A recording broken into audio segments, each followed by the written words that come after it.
when it comes to the hurdles on the women's side, everybody knows it's about the 100 hurdles when you're talking Team USA. And it's loaded. It has been for a while. It's probably the deepest field that you're generally looking at year to year. We're coming off of an Olympic gold. So, I mean, there's that too. But at the end of the day, there are absolutely no guarantees when you look at this lineup and who's making this team. So, hey, Masai Russell, yes, he's coming off the Olympic gold, but where I guess the conversation starts there. I guess it starts there. But I mean, where is it headed? Because as far as I know, it's 3 spots, and everybody got to run for them. There ain't no buys coming out of this group. Rightfully so, we start with Masai Russell, Olympic champion. You know what I mean? We're not gonna throw around no disrespect. She earned that thing. Came down to the wire. Got in there. And also for her to go run 12:17, can we just say, was she not showing? I learned a thing or two back then. You know that thing called the Olympic the one. I'm the next in line. That to me was like, oh snaps! Like she has figured some things out, because it is very hard to go from winning the Olympics to come back the next year. You have a lot of people like the excitement and stuff, because the thing he wanted was the Olympics. And like, yeah, Worlds is like Worlds, but you're like, it's a long time before we get to Worlds. So like, how do you keep that excitement? And she's found a way to do that and figure it out. But then she dealt with a slight issue with her heel or ankle. And then she came back and she ran 12:5. Now let me say, 12:5 with the time off that she had, chef's kiss, right? This field though is salivating. They like, ooh, she slowed up a little bit. You have Alicia Johnson, who just ran stupid. I mean, she just did. She had kind of been like, where's Alicia? You around? She was like, don't worry, I'm in the lab. Don't worry about me. And she came out and ran crazy. But then you got Grace Starks, the little mighty mouse that can. She's like the hurdler, like pocket rocket. Like she's this big, and you're like, can she make it over? And she's like, watch out, I can.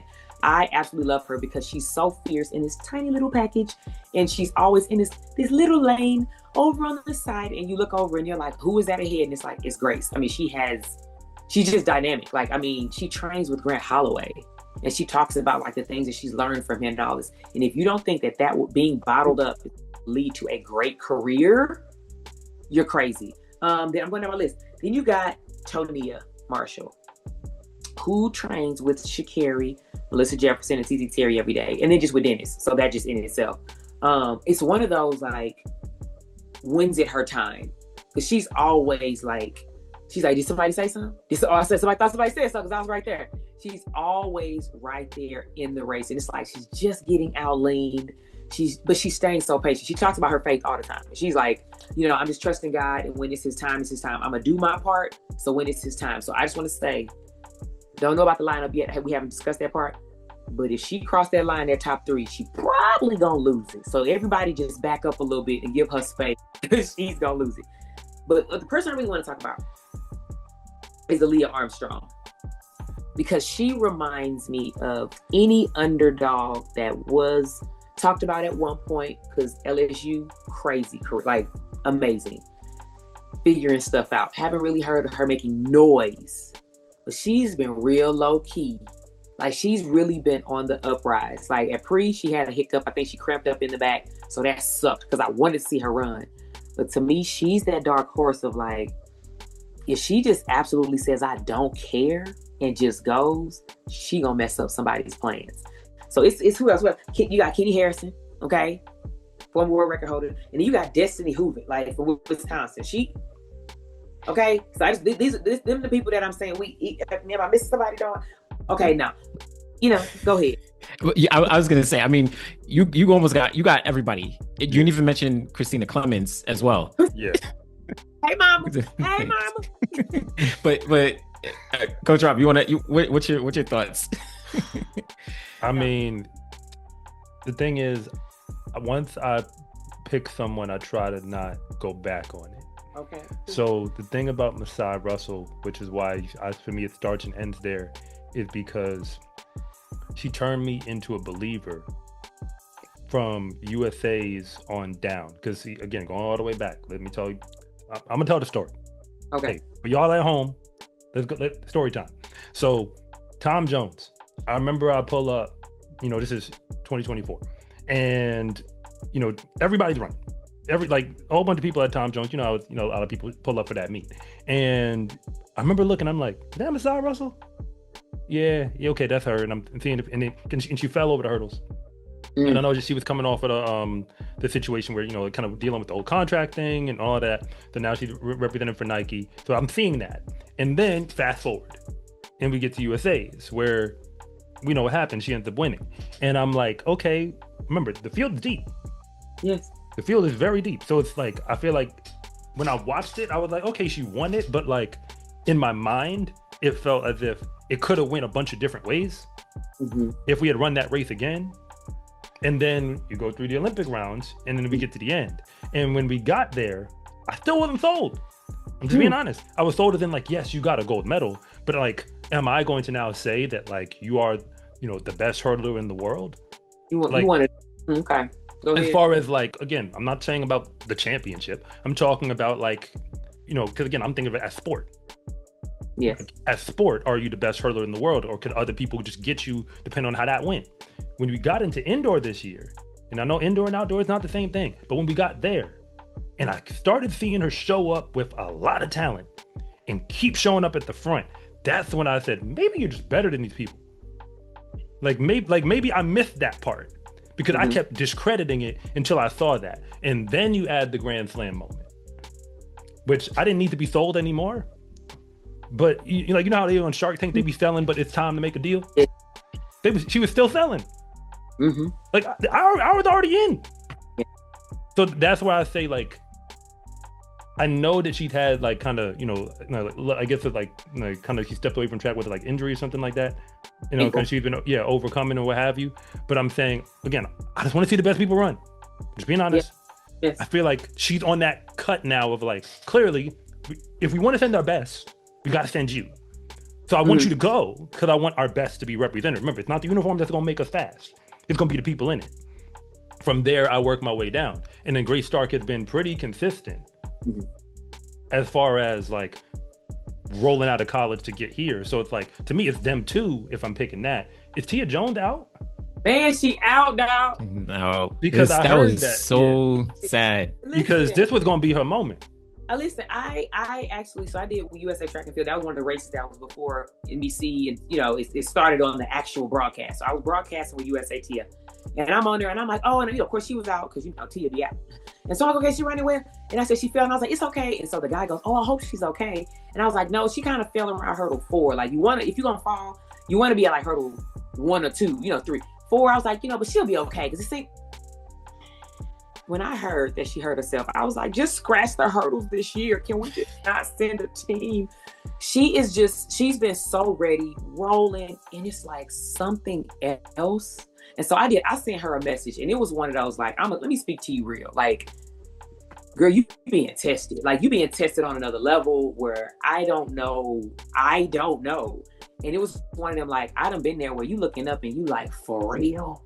Me? Like, come down so we can have a conversation. And so I really talked to her, and she's like, I needed that. She was like, because life is just, she's like, I'm just tired. And I was like, you gotta be.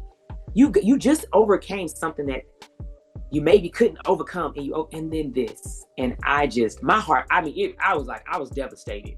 I watched the race like, good job to everybody. I was so sad for her because how hard it is to get to that point, period. How many people have the talent, but something, she did it again. That was devastating. I know I just went on a tangent, but that was devastating. It's real. Like she was like I don't know, Tia Jones, she came out of high school. Like she came out of high school and straight pro and is one of the best in the world. So to see this happen is really, really tough. Really, really tough. So we definitely gonna miss her. I do think that, in my opinion, Grace Stark to me is the most consistent hurdler that the United States has this year as of now. it was Masai, but then I think because of the injury, she of course took a step back. But I'm looking at Grace as like, Grace has also dealt with her own injuries back when she was in college, and she's come back and she's made the Olympic team and made Olympic final, and she's done all of that. So, and she's now proven herself throughout the entire year against Americans, against the world. And I think that she is really on one right now where she doesn't want to just make this team. I think she wants to assert herself and really not even just win this. She wants to run fast. She saw what Masai and Tia did in Miami at Grand Slam, and she wants to say, I am in that conversation. I believe, not saying I don't know if she's gonna do it. She could. I don't know if she's gonna do it here, but like, I believe she believes she can break the world record at any point. I mean, many of these women can, but I don't know. I really like Grace right now. That's who I'm like, this is her race. This is her race. The funny thing about the lead, because I'm looking at the USA leaderboard, 3 women we've entered the games are the 3 women at the top once you remove Tia Jones' name. Which, so it's sort of like, okay, well, you kind of got to take it from them. Like, nobody can really walk into this meet and say, like, that's mine. They can say, I'm going to take it.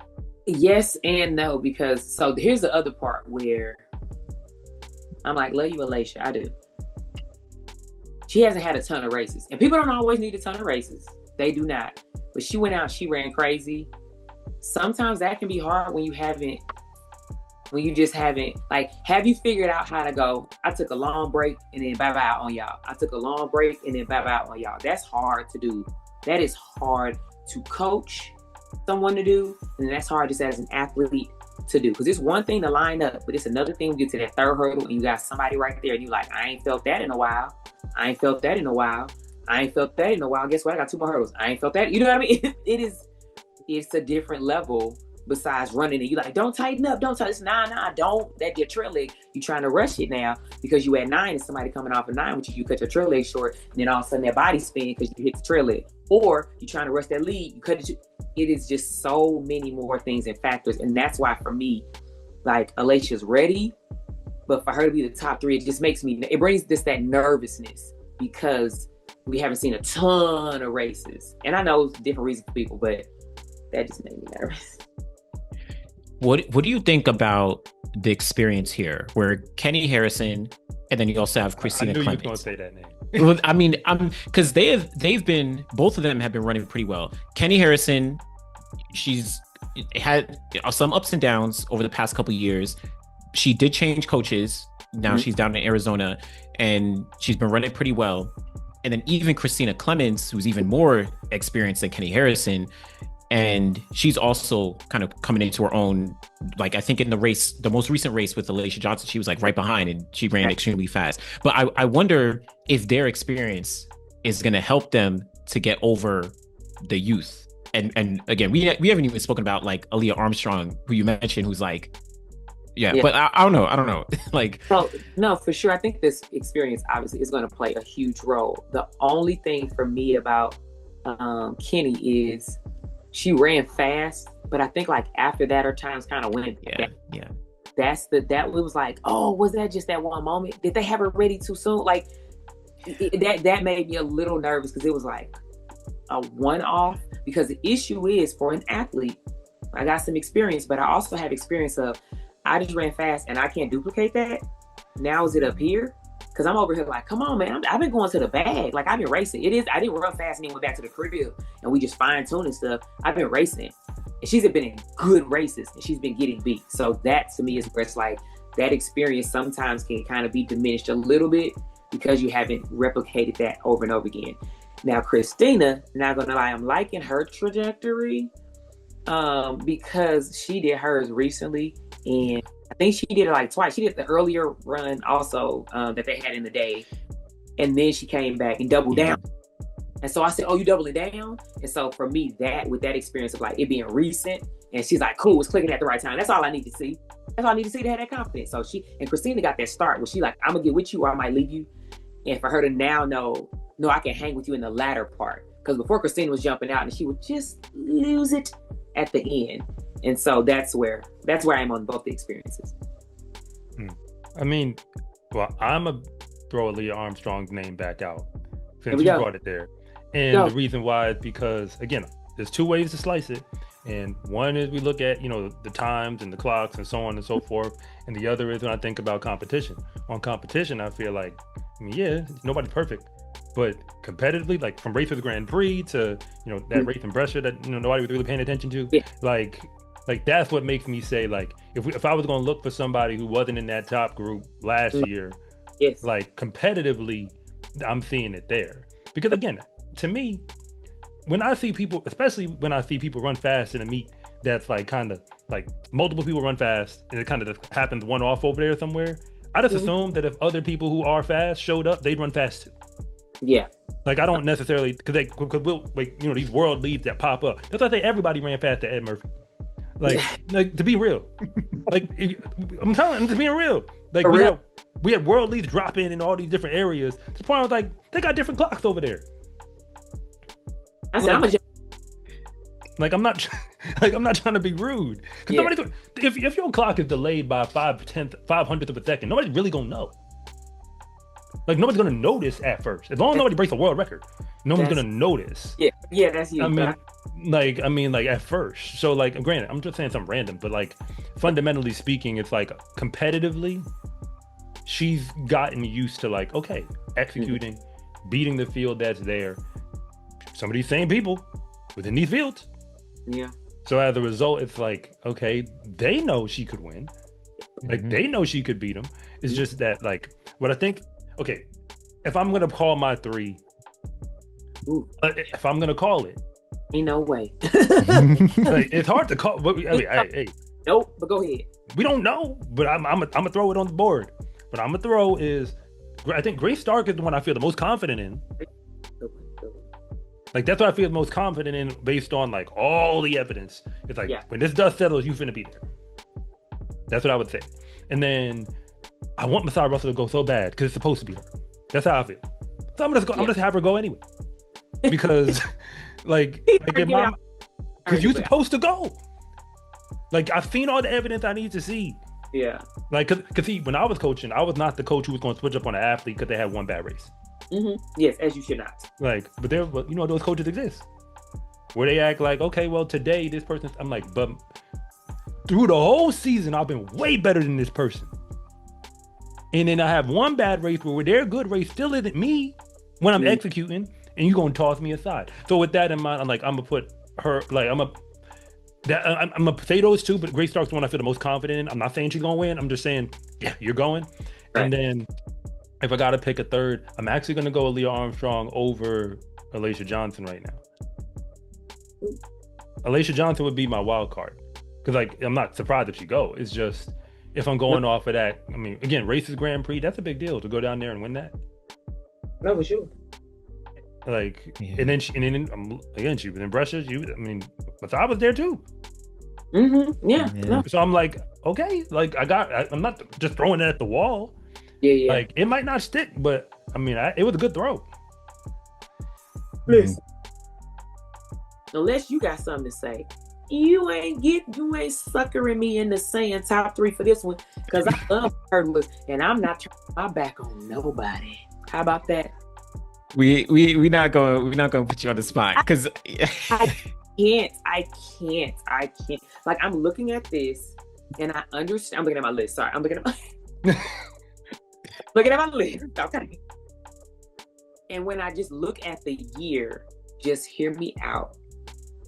It's just going to be a full-on race, because no one has just murdered everyone. And it's like, oh my God, here they go again. Well, just don't, you know what I mean? Give them the first place. It is good quality racing under the extreme pressures. And as you know, hurdlers don't dodge no smoke. So it is always one of the best races. It is going to be the most challenging in whatever race forever until the end of time. And that's all I got, y'all.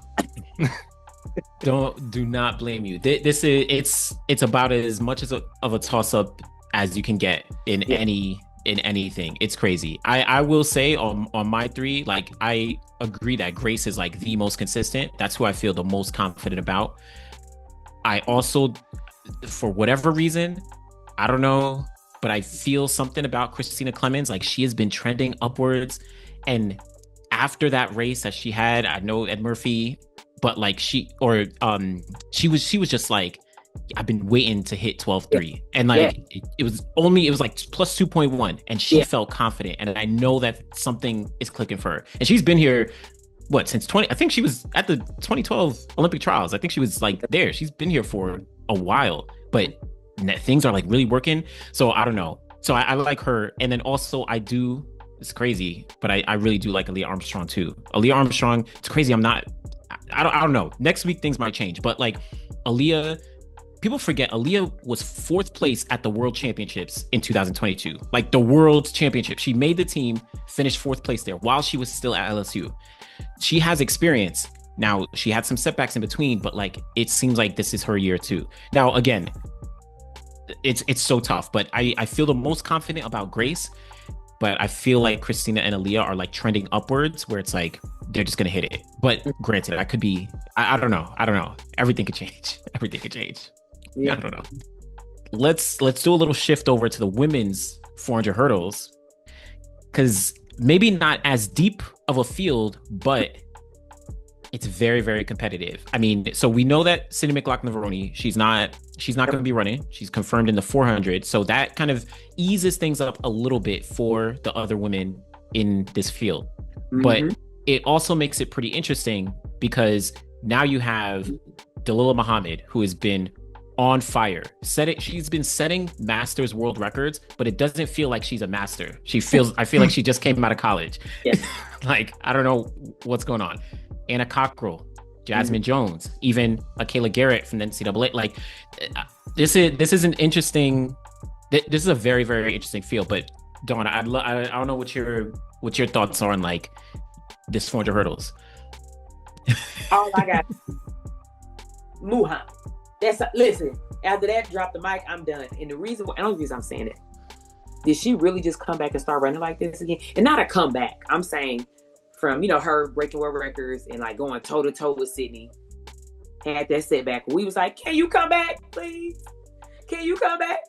And then she went back, got her stuff together, and the girl is back. Like, I can't watch a race of hers and my husband's not screaming, I told you. I'm like, who are you talking to? Because I was always on the team. Like, he's screaming at whoever is outside the house that question her in life.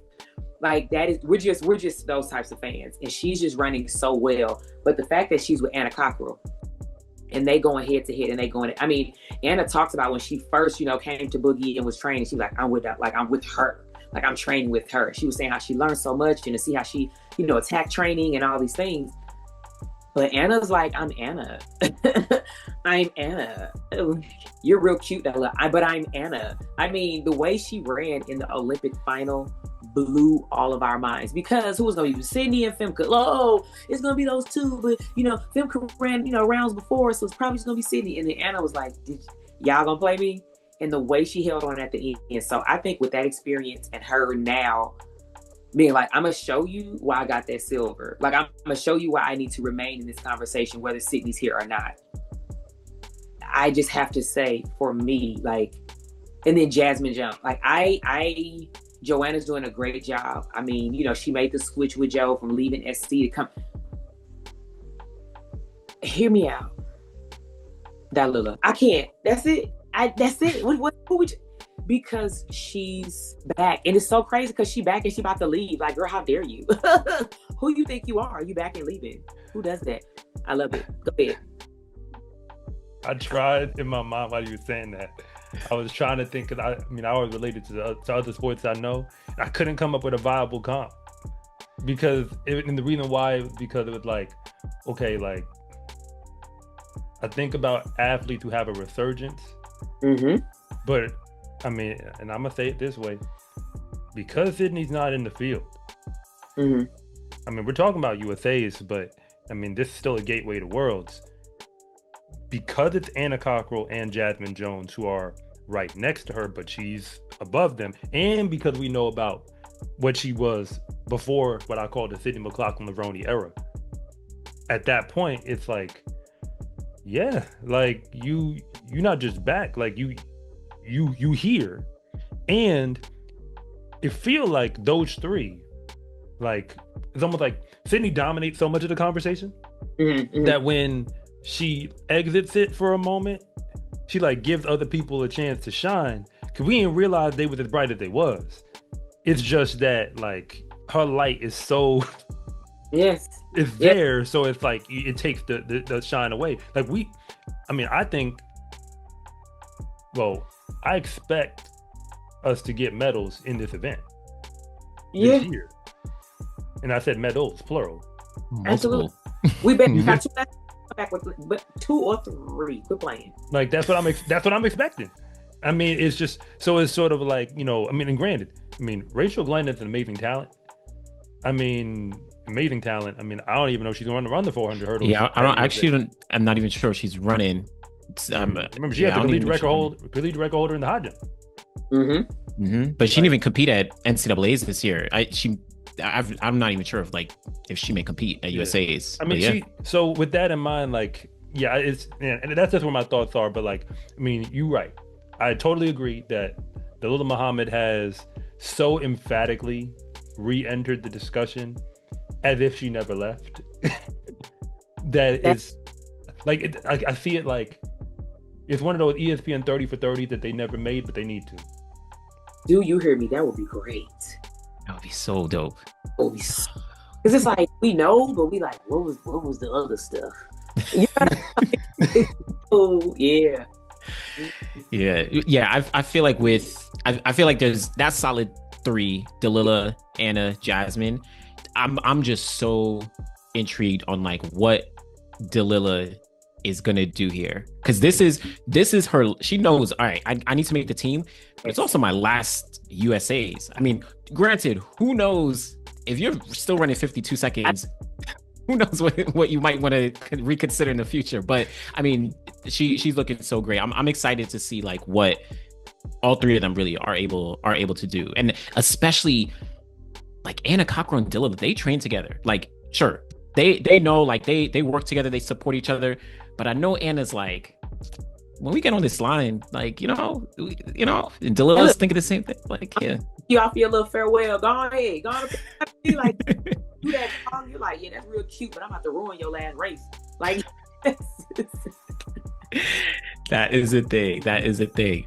Well, so with that, we can quickly talk about the men's hurdles as well. I think we can stick on the 400 hurdles and talk about that men's side, where I think we have a core guy at the top. I feel like this is very similar to the women's 100, where we got a guy, and it's I guess the question is, I'm gonna pose this to y'all again: is anyone gonna get close to Rai Benjamin? I didn't even say beat. Is anyone gonna get close to Rai Benjamin? I'm gonna ask you a question back. I'm gonna let you respond, but I asked the question back. Has anybody historically shown that they can? Unfortunately, no. Go ahead. I'm not always that question to me, because I'm so about people rising to the occasion. I don't even really like that question, because you even said that earlier, and I was like, do he not be managing track and field? People be doing it. This the one, right?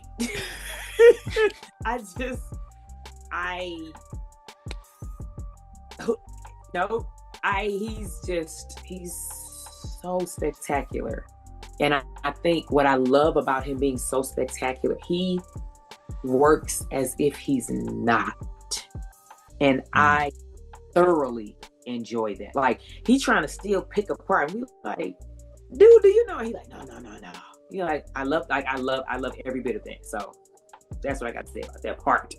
Yeah. I feel like it's almost like I want to see Trevor or Chris Robin. I want to see them get into that realm. And I actually feel like they are capable of a lot more. Yes. I wanted to make sure I'm parsing my words, because Rai is on another level. Yeah.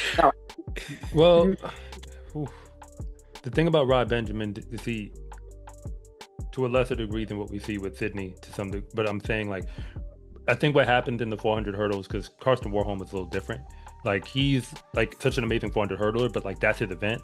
I feel like Rye is, what I'll call a long sprinter disguising as a 400 hurdler, because just like, he realized, oh, if I do these barriers, I'm just gonna win way more stuff than if I stay over there. Like he could decide what go into a year and say, you know what, we're not doing the barriers this year. We're not doing the hurdles. We're gonna do the open and make that his goal. And no, it's not a foregone conclusion, but he could do it. And like the talent is there. So then when you come to, it's in other words, it's like he's coming with more firepower than other people can handle, in between the hurdles. So as a result, it's like I'm looking at the rest of the field. Like the race for second and third is going to be amazing if you're a real track fan. The problem is it's going to be real hard to pay attention to it because the camera's going to be on Ryan. I'm gonna even add to that. Like he's not even just a long sprinter. He's a all-around sprinter. He's run 10-0 in the 100. He's run sub 20 in the 200. Like no one in this field has that ability. Again, all due respect to everybody, but he's on a different level. He can, in theory, I could imagine him in the future pulling a Fred Curley, where he just drops down to the 200. And sure, he's only at 19.9 now, but who knows, what he could do. Yeah. So that's why, to your point, it makes it so complicated where people just can't match him with what he's doing between those hurdles. Like it's crazy. Caleb Dean technically can. It's just that, I say technically, as in like the parts are there, but it just hasn't all come together. Because remember, to me, maybe I'm totally missing it, but the open 60, when I see where you are there, and then I can see that same thing going up to a 400, it's like, okay, so we know what the horsepower is. However, all the parts and all the things that have to happen to get it to go right beyond that have to actually happen. So like that's a process that can take years to get from there to there. But because like when you look at the field, like CJ Allen, he made the Olympic team last year. He could definitely make this team again. Chris Robinson, I think, has been running pretty strong through the year. And he's made that clear. Trevor Bassett has given us great flashes. So it's going to be a great race between, like all of these names. It's just that I expect, because the way we get to consume it, like the way the race kind of hits, it becomes the race for first, at which point this time we're not necessarily expecting a true race in terms of like last 100, what does it look like? And then everything else. And so much attention goes here. Like I'm going to be looking back. But I don't know how many other people will. But yeah, but all of those guys, it could be, because I know Caleb Dean feels like that Olympic team was supposed to be him. Yeah. But hey, it's part of the sport. So now he has to come back this year and kind of reset. And because that just kind of, and it's 4 names fighting for those other 2 spots to me. Because remember, Taylor McLaughlin was in the the USA final, what was that, 2 years ago, 2023, right? I think so. Yeah, he got like 5th true. or 6th. That's true. Like just to say how like a credit to him, but also Sydney's brother, if y'all didn't know. Like that's how like the field opens up. I'll be kicking when you say that man, he did this stuff too. No, he's amazing. It's just that his sister is who she is. So it kind of just shifts the narrative. Where that's why I say like, because he essentially, made a comeback. Yeah. And got that far. And that's why I say like the 400 hurdles, it's like it opens up where he can be really, really, really good. And then there's just like this line. And then there's those people above the line and below the line. And he was like, I think at the top of those who are right below that line. So, and Rye created a new line. Because he's up there with, it's him, Warholm, and Dos Santos. Am I missing something? Like they created their own group. Yes. And we're waiting for other people to join said group. It's just, I don't know if the pace is going to be the pace. Can you go with it? And I don't know if they can go with it. And by I don't know, I don't have any past evidence to go off of that they can go with that pace. So, but it's going to be a toss up once you get past that. But it's also going to be an exciting one because all of them believe they can do that. Yeah. They'll do. No, last one on the hurdles though. That men's 110 hurdles. Now this is another one that's, to me, kind of feeling women's 100 hurdle-esque, because like, so we know Grant Holloway, he has the wild card. He'll probably do like he always does every year, every championship at USA's, come run around, maybe run to the semis, even though he's been dealing with some things. So however he shows up, but luckily he has a wild card, so he doesn't have to actually qualify here. But then the field is, I'm gonna be honest, it's open, very open. I mean, Dawn, what do you think? What do you think? It's open, but it's that nice open. Like, it's not like they like, it's open because they're running fast. Like, people are, because sometimes we like, oh, it's open because like the next one's going to be back here. And it's like, nah, they on people's coattails. Like, so I call him Pressure. This person, literally, his name is Pressure to me. Cunningham. Trey, that boy Pressure. Like, I send him messages. I'm like, okay, Pressure. Like, that's what he applies it. And it's like, can you handle it? He's Pressure. When he showed his foot speed at Grand Slam, he was talking about, oh, it's going to be so fun, because we finally get to show what we can do without the hurdles. And I was like, oh, this is going to be interesting. I said, did he choose the wrong event? Like, it was real speed, not like, because for the hurdles, when we do stuff, because that's good foot speed for a hurdler. That's how you explain it, which is a real thing. Like, you don't expect us to go and run a 10.7. I'm not running 10.7. It ain't happening.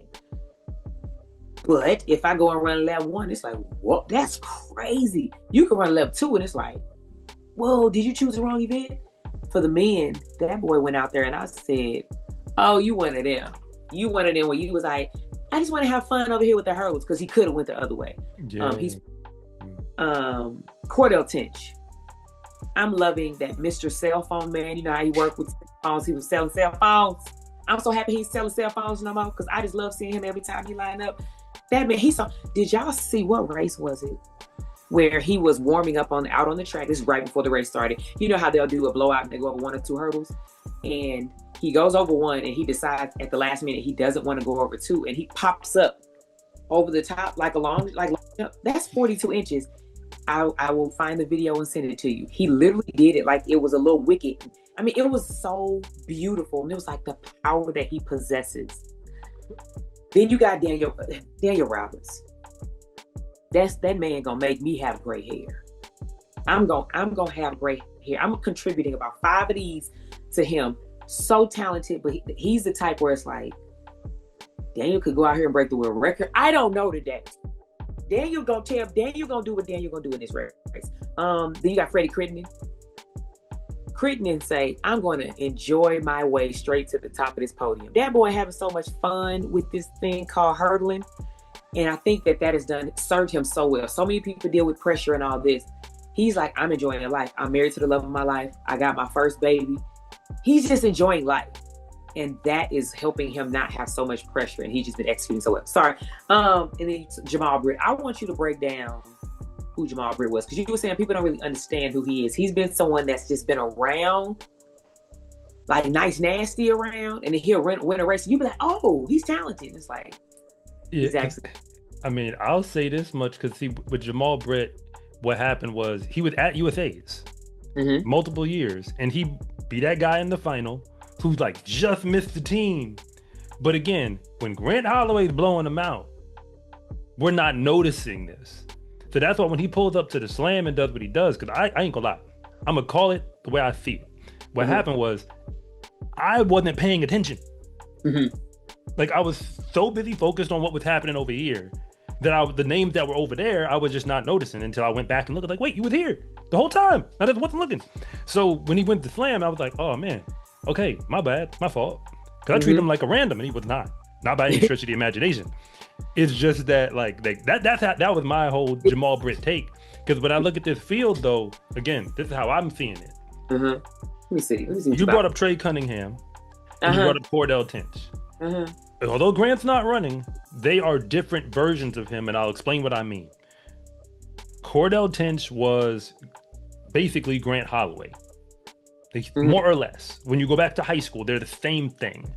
The best track and field athlete in the nation is him. Now, he ended up at Kansas. Some things didn't go ideal.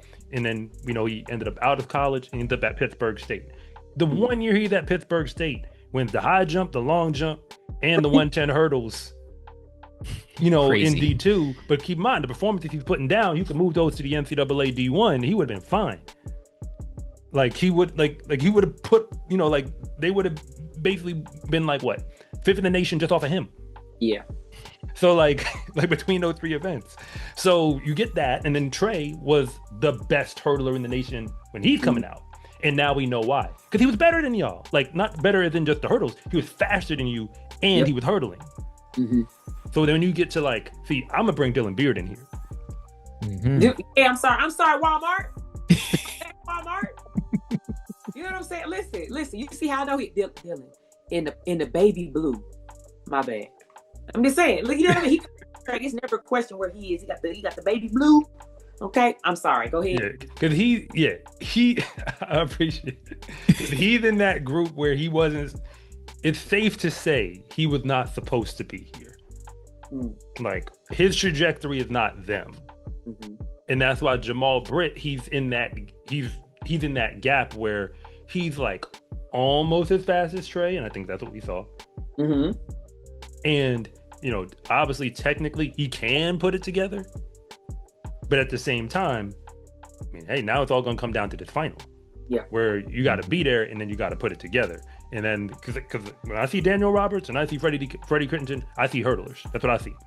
They're just amazing hurdlers. But if we take these barriers away, I mean, Grand Slam made it pretty clear. That's not exactly their race. So as a result, it's like they're just so technically clean, sometimes under pressure in those moments. So that's why I'm kind of like, it's a toss-up now, because it's a wide open thing. But I think Cordell Tinch and Trey Cunningham on talent, because they're at the top of the leaderboard for a reason. But that's because on talent, like if we went back 7 years ago, that's who you would have took. And here we are in the future, and it's still looking like y'all are up there. So they know, both of them know they're supposed to go.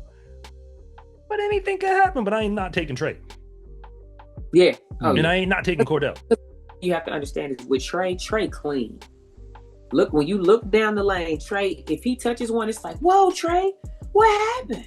And he's like, oh, I got sloppy. Like everyone else is and it's like, okay, cool, it came out well. Trey, listen, man, Trey so chef's kiss, that boy smooth. It's a beautiful thing to see, because sometimes we do just see them get so like reckless and barbaric, and they're just like, just get there.